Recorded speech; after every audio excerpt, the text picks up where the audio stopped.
Welcome to the Danger Zone, the Terrible Infant Movies and TV podcast. This is Will. We have Mike here with us. Hola. Look like he's about to burp. Are you going to burp? I was Just about to let burp. it out. Nah, it's gone. Oh, okay. And we have Tasha. Hello. So Tasha, as we've said this before, but I feel like it's been a while, and so just to remind everyone, Tasha is a creator of a series. It's called Dating Now. It came out of a film independent lab. Is that correct? And you were at one point in 2 film independent labs, or 3, or was it I many? was doing 7? 2, 2.5. The project involved, or actually an incubator lab. Okay. Funny, we've all actually been in a film independent lab of some kind. Oh. It's true. Yeah. And yet, no fiscal sponsorship for our podcast.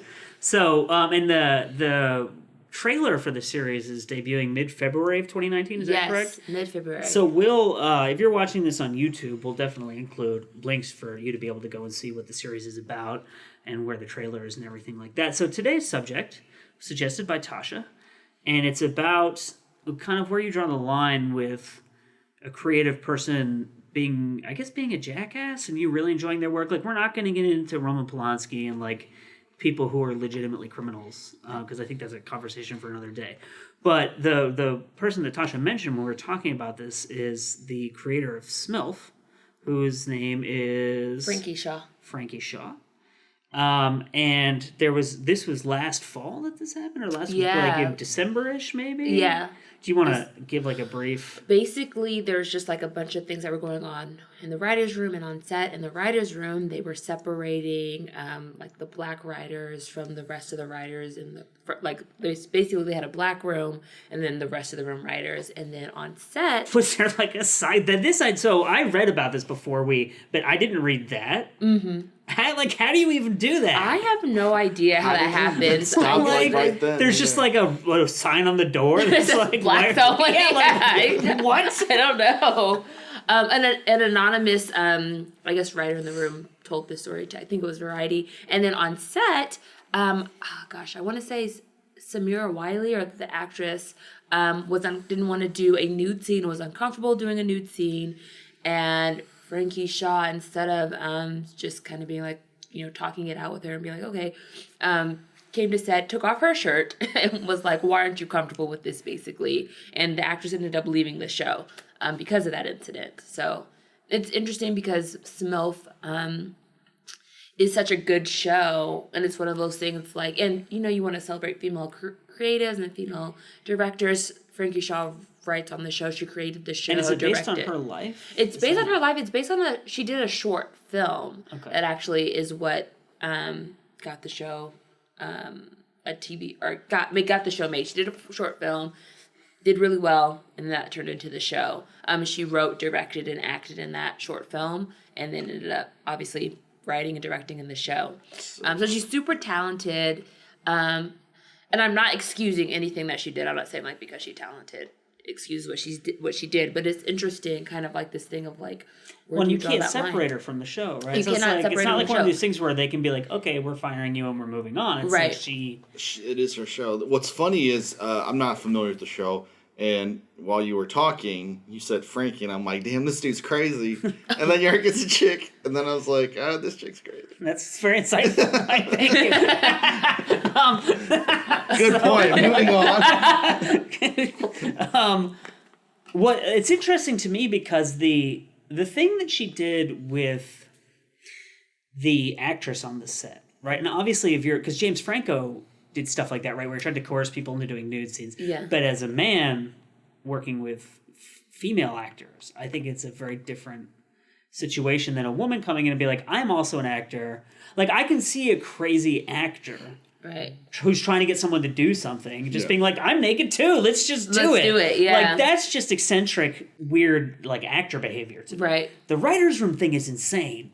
Yeah. like whose idea was that? How? Like, it's just insane. It's crazy because also, like, I mean, obviously Frankie is the showrunner on the show, so she obviously has like say. And again, I don't want to sound like I'm excusing her. She obviously has like say in what happens, the most say. But it's like one of those things. It's like, because she's doing so many things, does she even know?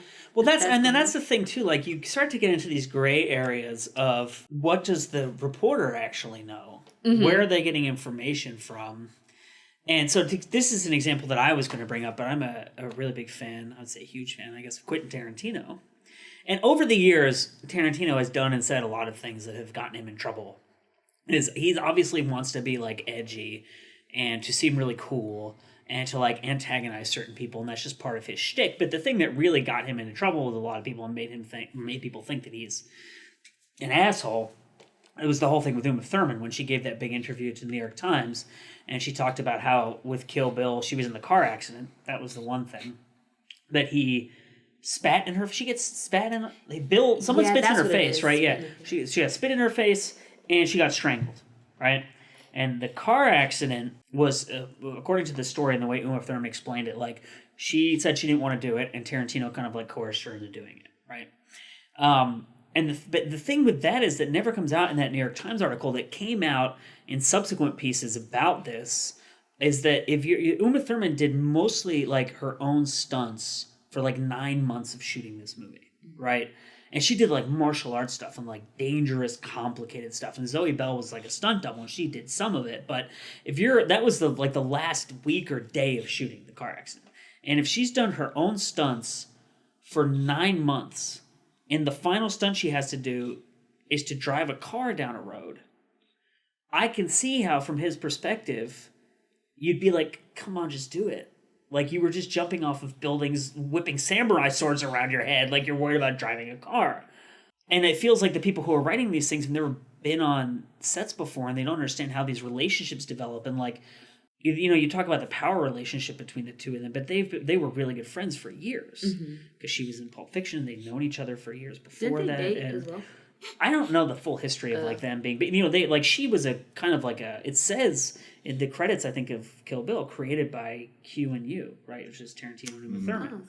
So they like worked on it together, right? And I could see how if you're in like an equal creative relationship with someone, and they don't want to do this one thing that seems kind of inconsequential to you because obviously they didn't know there was going to be a car accident, right?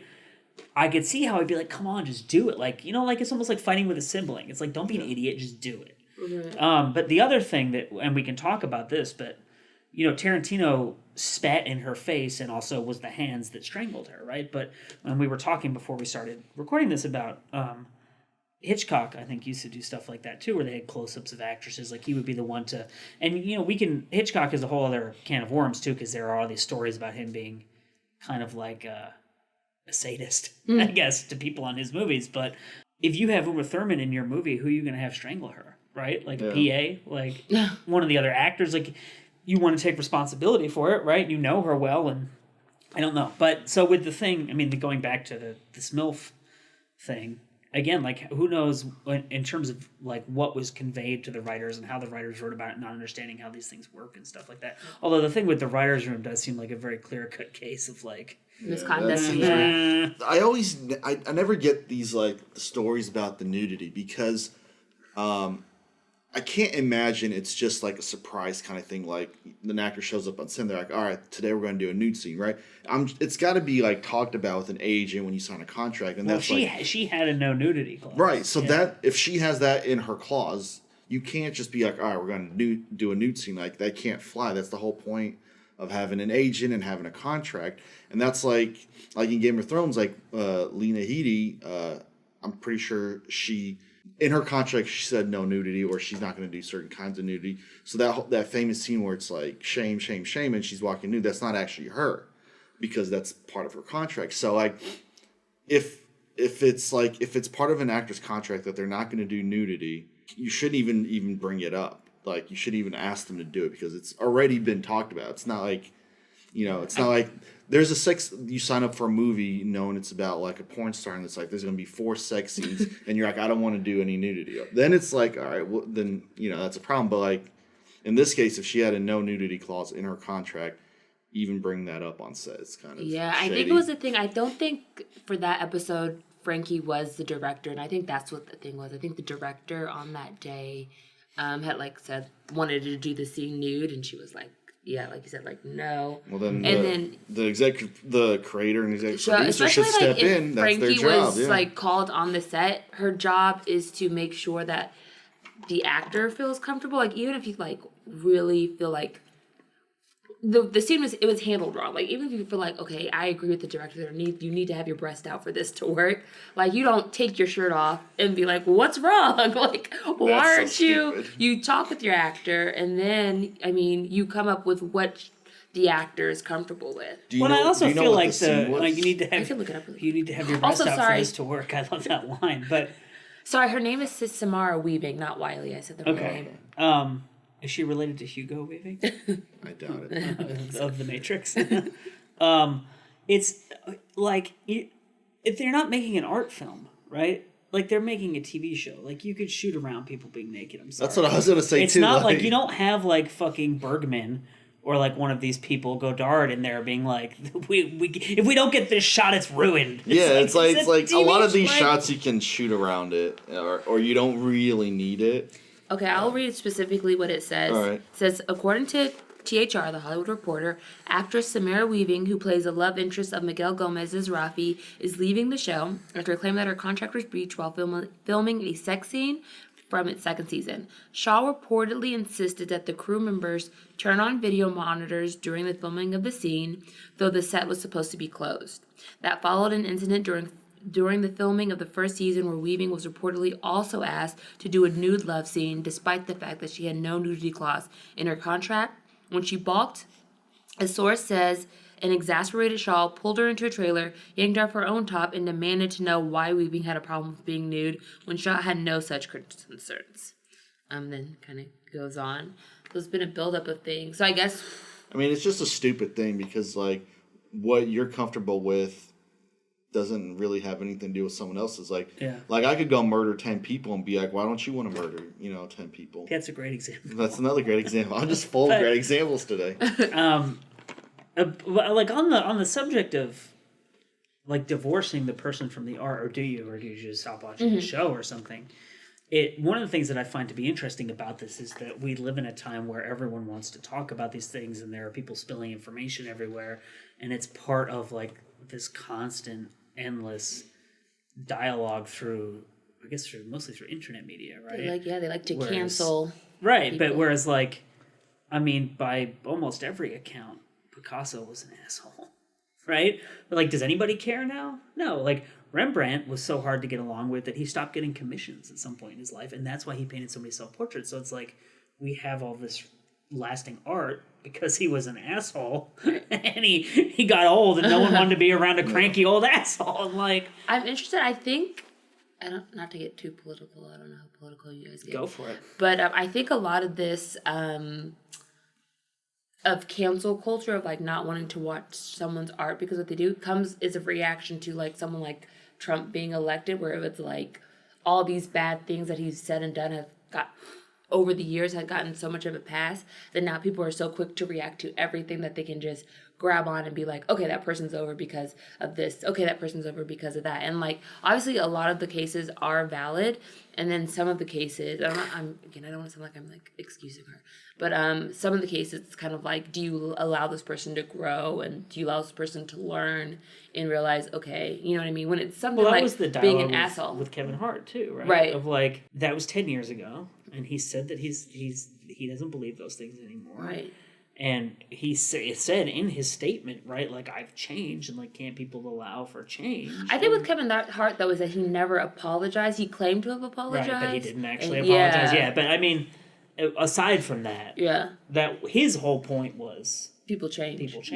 Right? And like, why does everyone want a hollow apology all the time? Like, if someone says like horrible things and then like an hour later puts a tweet like, sorry about that, I didn't mean it. It's like, obviously you did. Like, who cares? Just like either move on or don't. I mean, it's your choice. Well, I think part of it is it's in the case of people who work in the entertainment industry, I think they're afraid of getting fired. So they're like, I have to apologize for this. Right. So if you're a really big celebrity, athlete, movies, anyone who's in the public eye, like, in this day and age, I can't imagine having a Twitter. Just delete it. Like, people just like to rant. I know, but it's just gonna get you in trouble because like it'll be like 1 a.m. You had a rough day on set, whatever. You'll just be mad at someone. You'll tweet something stupid that you won't even think about, and then the next day your career's over. Or delete your old tweets at the very least. Like, But Like, once it's posted, it's there. Someone's gonna screenshot it. But it's all well, and there's like the Wayback Machine thing where it's you like can impossible. find archived material. Just take the temptation out of your hands. But the other thing that I totally forgot what I was going to say, but I thought of something while you were talking about with Trump and people wanting to control the things they can control because these other things feel beyond them. There's also, I think, like a sense of like white male privilege of if you see someone like Frankie, I forgot her last name already, Shaw, getting all this flack for this thing that she did. And if Tarantino has done something and like we've all moved on and he's making his next $100 million movie with Brad Pitt in it, right? Yeah. There is a sense of like it's not fair.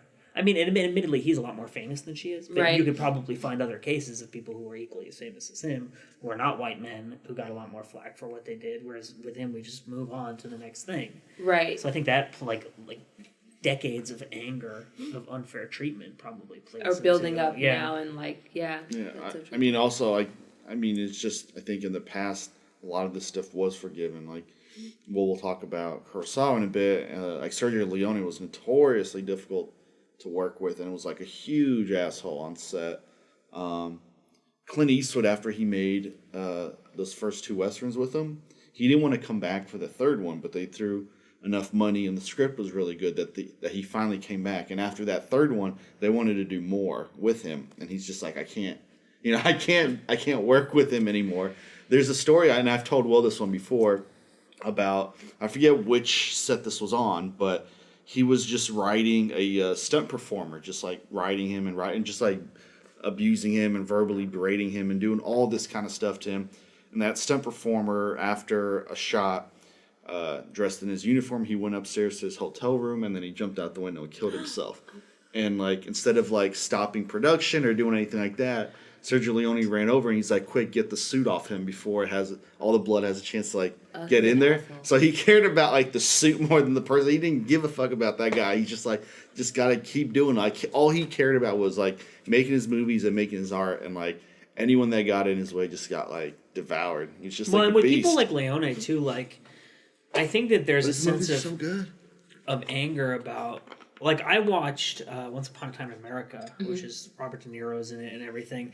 And there's a rape scene in that movie that's just like, why? It has nothing to do with anything. Like, he's on the date with that woman, and the date's not going well, and then he's just there in the back of a car, and he's just like, fuck it, I'm going to rape this woman. And, like, I feel like for Leone to make a movie like that has that scene in there that doesn't really tie into... It's not necessary to the story. I haven't seen the movie in so long. Is it De Niro's character? Yeah. I think, like, furthers people's sense of, like... The only thing I could think of in that scene is that he wanted to show De Niro basically saying, I can do it. And that's it. Like, he can do whatever he wants to do. Yeah, but I feel like there's like 100 other ways to show that. There is. I haven't seen that movie in forever. That's the only thing I can think of. Also, it's like, at the end of the day, it's just film. Like, you know what I mean? Like, you don't have to be... There's so many people, I think, like, that we've met as kind of like, you know, going through film school, like at the film school level, or complete assholes on set. Life or death, like, right? It's not life or death. Like, it's a movie. Well, that's the thing, and a lot of people are assholes, and it's like, are you going to stop buying stuff from Amazon because Jeff Bezos is an asshole? Probably not. So then maybe it doesn't matter if you're not watching a TV show. Yes. You have to weigh the assholeness compared to the convenience they offer you, or how much you like them, I guess. But like, I love Leone's films. With saying, like, it's just film, it's like, I think that applies to all the arts, too, of, like, you know, I don't know. Yeah. Like, musicians who are assholes. And, like, they haven't killed anyone. They're not committing any crimes. Like, they're just assholes. And, like, like Jimmy Page of Led Zeppelin is, like, he's not an asshole, but I think he's very, like, cheap.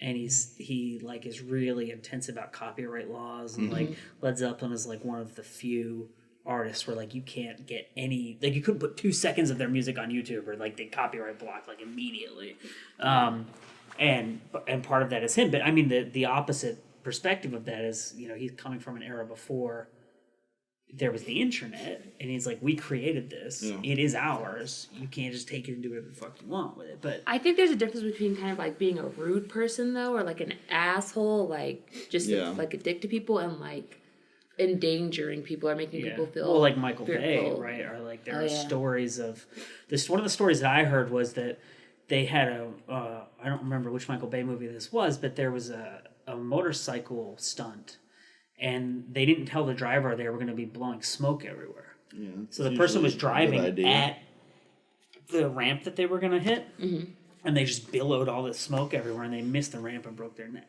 And the person lived and recovered and was not paralyzed or anything, but like, and Michael Bay was like, okay, who's going to do this stunt now? Like, we need to get it. Like, and I've heard, I'm not going to like go on about this, but I've heard other stories from people who have worked with Michael Bay, or I've worked with people who work very closely with Michael Bay, and just the stories that you hear are just like, he doesn't give a fuck about anything or anyone.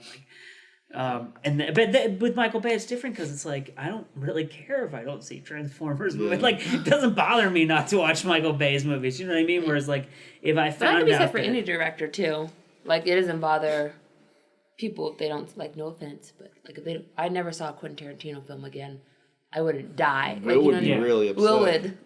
So would I, actually. But I guess like for Quentin Tarantino, like, I think his movies are really good. So it's like, if he's a little mean to someone, I'll be like, whatever. Obviously, if he did something criminal, it's like, all right. It's like it is in like a sporting league, like NFL or NBA. Like, for example, like Kareem Hunt was on video, like beating up a woman and like punching, like, I think 2 other women, and he was cut immediately, even though he's a really good player.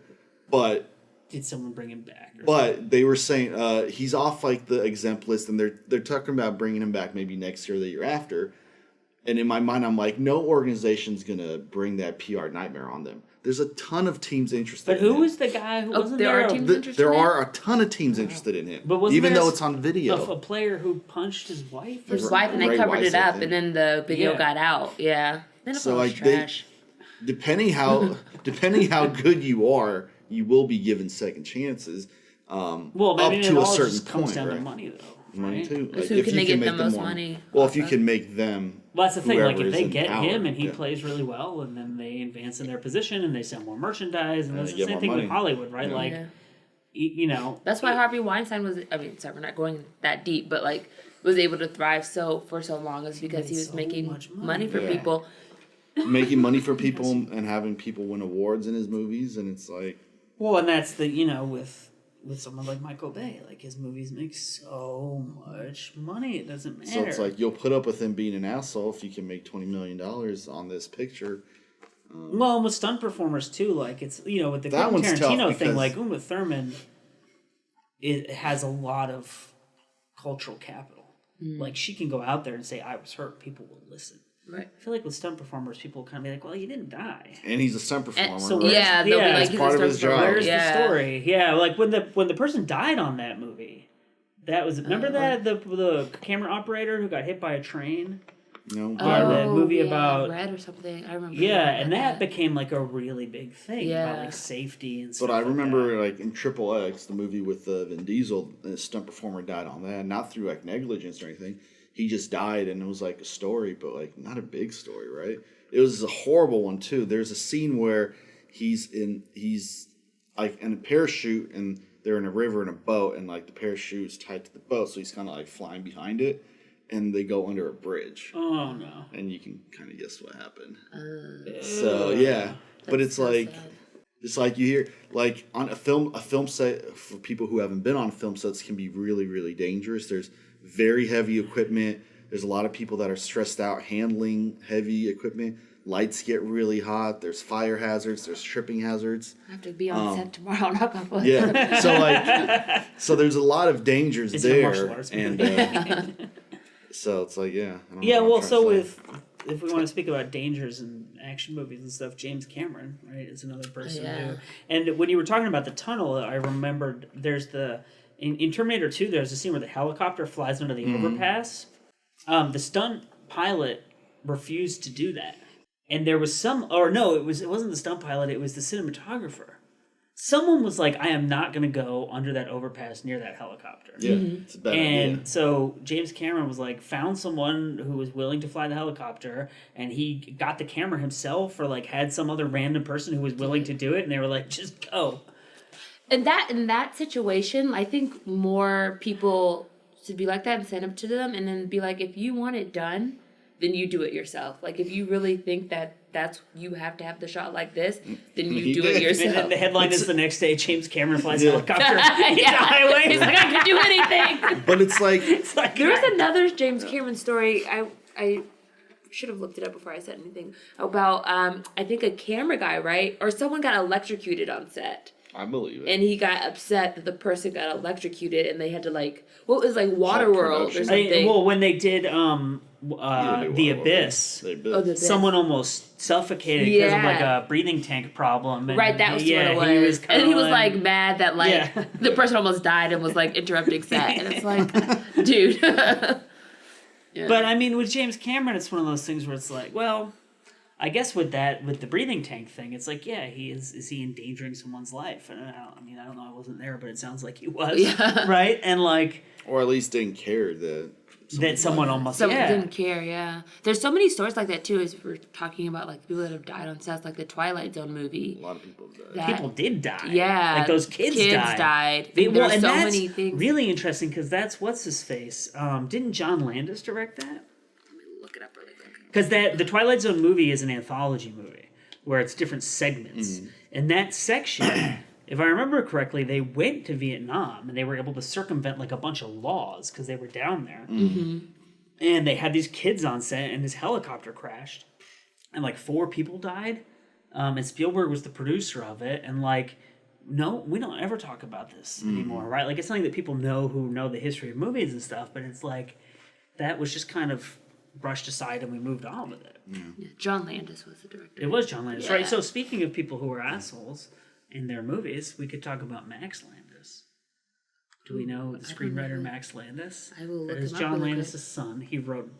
Okay, Apple well... doesn't far fall and from Tell the us tree. about it. So it's funny because it's like, speaking of movies that people like, but did anyone like Bright, the Netflix movie with Will Smith and Joel No. Edgerton? Bad. Enough people did that they're getting another one. Did we but all see it? I didn't see it because I it didn't was see it. like It was bad. terrible. Oh, it's horrible. At some point, I was like, it can't be that bad. It is horrible. Like, you can't even describe how horrible this movie is. Is it like a fun bad, like so bad No. it's good? No. Oh God. And it's like David Ayer directed it, and he's a good director. And like, There's so good it's not people involved, it's right? not Yeah. like one of those movies like Mike and I just watched Officer Down, right? Which is terrible. straight to streaming movie, and you're like. But you get it. It's bad. But Officer Down seems like the kind of movie that was made by a bunch of people who took drugs and were like, let's make a movie. Exactly. It just doesn't even make sense. You're not expecting like, something with really Bright, good. you're like, okay, this like the person who directed this knows how to make a movie look good. Yeah. And it's Fucking- $100 million and the Will premise is Smith so and good. Joel Edgerton are in Yeah. it, $100 right? million. It is hard. It's like, how did this happen? Wow.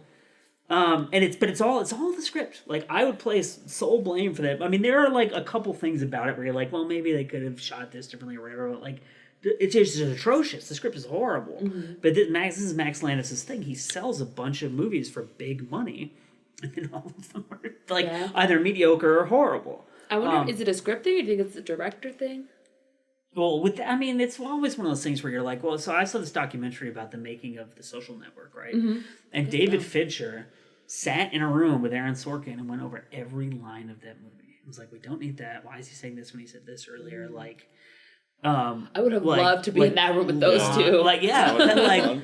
it's on the Social Network DVD. It's like this. I think it's like an hour or two long, where it's just like a fly on this wall thing, where they basically shot everything, like all the meetings and shit from like the first one until they wrapped on the movie, and then they made this like fly on the wall documentary thing.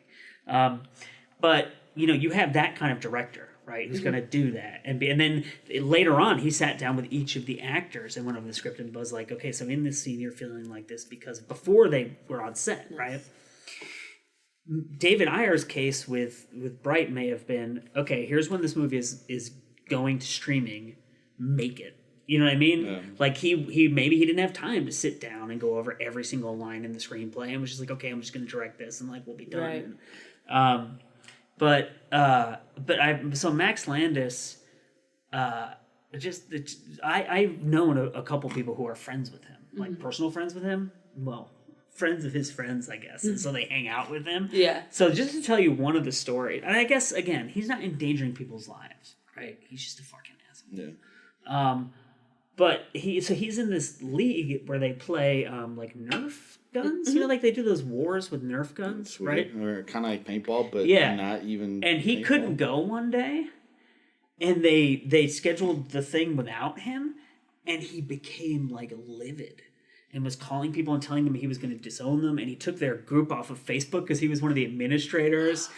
And he's like a spoiled child. He's like, you can't do this without me. And every story I've heard about him is exactly like that. He's just like this horrible, insufferable, like. And that makes me never. And it's funny because that makes me never want to watch his movies. Quentin Tarantino getting Uma Thurman in a car accident. I'm like, whatever. That was Like Max, she asked for it. She was doing her own stunts. She didn't die. That was Max Landis. I'm like, I never want to see his movies ever. How dare he delete their Facebook group? That's interesting. In the grand scheme of things, that's such a minor thing.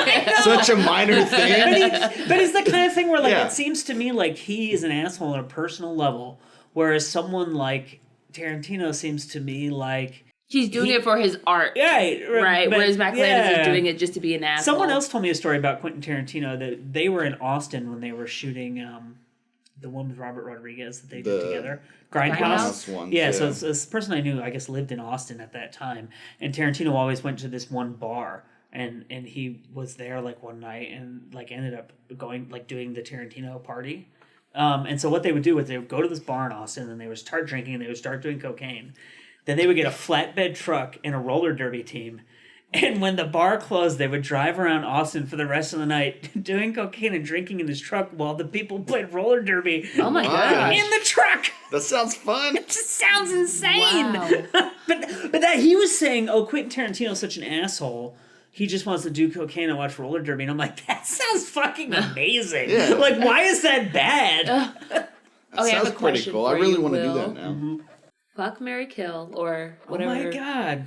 My wife's going to listen to this. Oh, I don't Just have kidding. one. She doesn't listen to this. And all the plays that you see are me listening to it over and over again, being like, "Wow, I made a good point." That's actually you just true. create different YouTube accounts. You're Yeah. like, wow, that guy's smart. He goes Okay, to different computers. Kurosawa, Yep. Wong Kar-wai, or Quentin Tarantino. Kill, marry, fuck. Yeah, man. or whatever they. Yeah. That's an interesting question. Well, in terms of like Wong Kar-wai would probably treat me the most like an equal, right? And like Probably let wanna me marry that. and like let me make movies with him. Yeah, oh, Whereas I yeah. feel like if with Tarantino and Kurosawa, wouldn't they would let be you like, touch stay at shit. home and I'll come home and my food better be ready.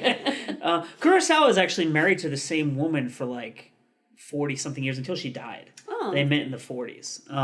But I think it was a very traditional relationship of like, you raise the kids and I'm going to go and work.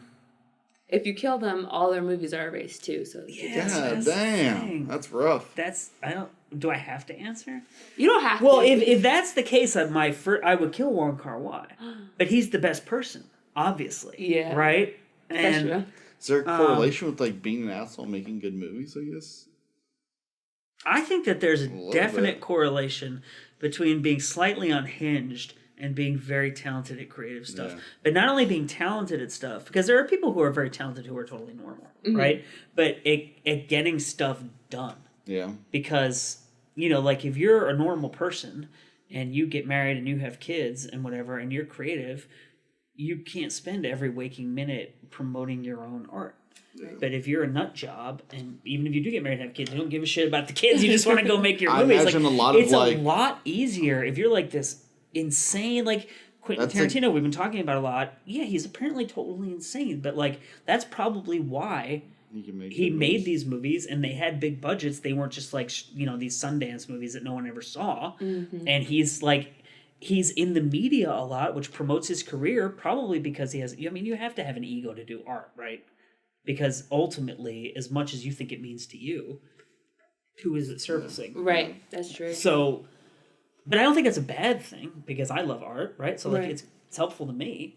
But you like, and I'm not talking about all, like obviously some Kafka who never had a story published in his life and like died penniless and like that's very different than like who Quentin Tarantino who's like a Right. media celebrity and a millionaire, right? Like He's a- yeah, yeah. there are different degrees of making art, but I think to make like highly public pop art, if you want to call it that, you have to be a bit of an egomaniac, right?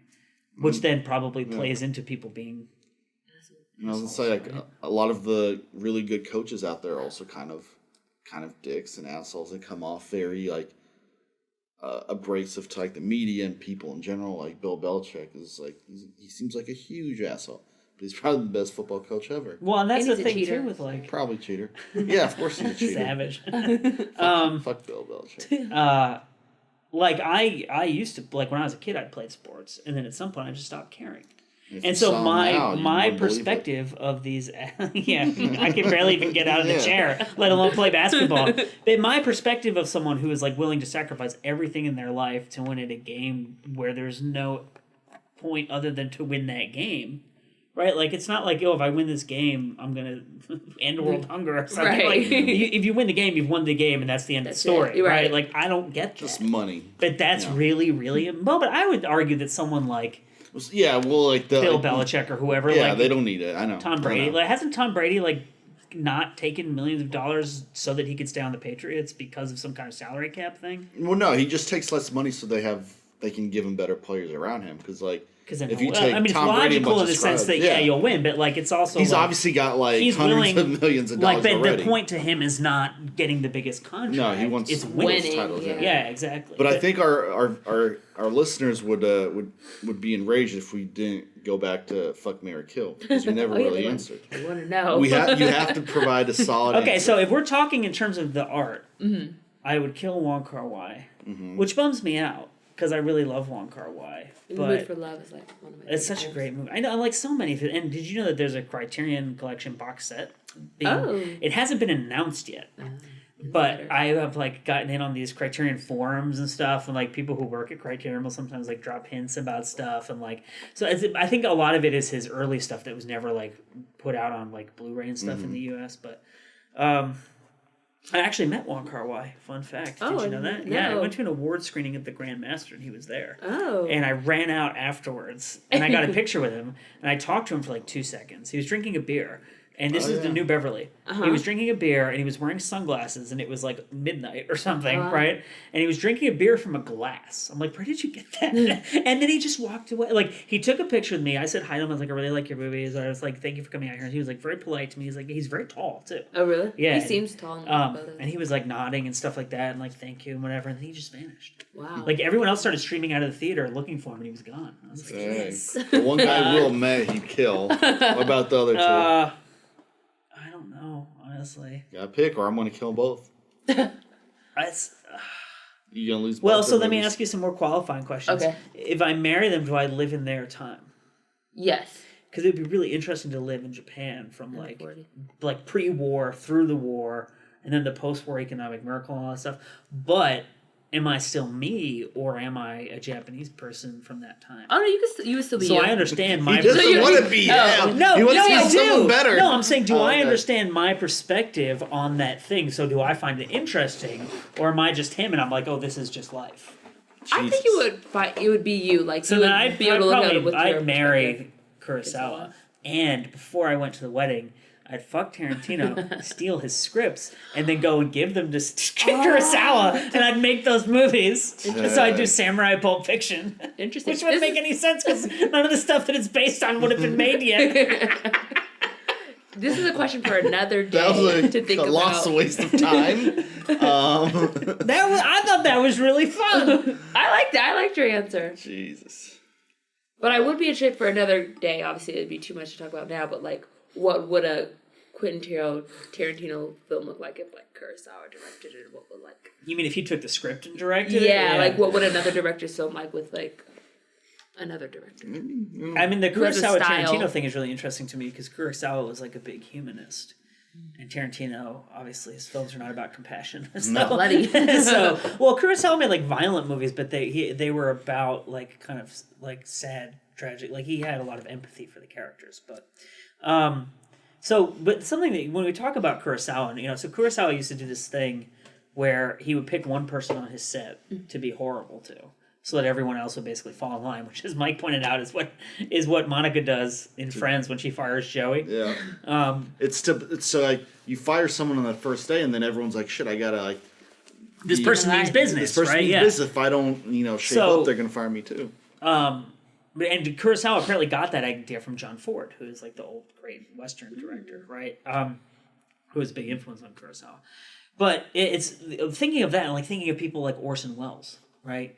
You have to wonder if like Wasn't he a huge asshole? yeah, Yeah. well that's the thing. But like in that era of whatever, one was John Ford working like the 30s, even 30s, like 40s, and even Hitchcock up into the 60s, Yeah. like the whole thing of the great man, right? And they're like these huge, larger than life people, right? The great man theory of history and all this stuff. It's like, is it an assumption that in order, or was it at that time an assumption that in order to be great, you were an asshole because that was how you achieved greatness? Right. Whereas now it's like, no, that doesn't make any fucking sense at all. still be a good Let's person. not be assholes. And so Right. like we live in this cultural climate of like, well, it's like Tasha said, like maybe people are a little too quick to pull the trigger because we want to, well, you know, that's a control that we can have after Right. all this time of suffering at the hands of, well, and everyone knows what it's like to have an asshole boss. Yeah. Right. Right? So if we, you know, you've had an asshole boss and you see someone that you like as an actor or whatever having problems with someone else who looks like an asshole, and if you get on Twitter and everyone makes enough noise that person can get fired, then it feels like you have like some kind of power, right? Yeah. I mean, like, there's been just so many cases of people being fired for like things they said. Like Roseanne's a good example. Fired. Rightfully so. Yeah, but it's like Yeah, whatever. Roseanne It's like is- that's things they say. And then it's the other thing is where they did really horrible things, and it's like, you know. Well, but it Spacey is interesting and that Roseanne what's- was fired, but Roman Polanski. That's. It's like. I mean, yeah. again, Oh, we're not Spacey, yeah. talking about Roman Polanski We're because not talking we're not going to open that can of worms. But he is still making movies, and Roseanne has been And it's fired. And but like, so like Roseanne was fired, but like the director of Jeepers Creepers is a convicted pedophile rapist. His movie was premiered in Hollywood. Oh, I didn't know that. Was that before the movie came out? Yeah, it was known before the movie came out. Oh, Yeah. it was out that it was Yeah, known that he was a pedophile before the movie. I don't know if he was he either raped someone or was a pedophile. I can't remember which, one or the other. But it was known, and they still premiered the movie.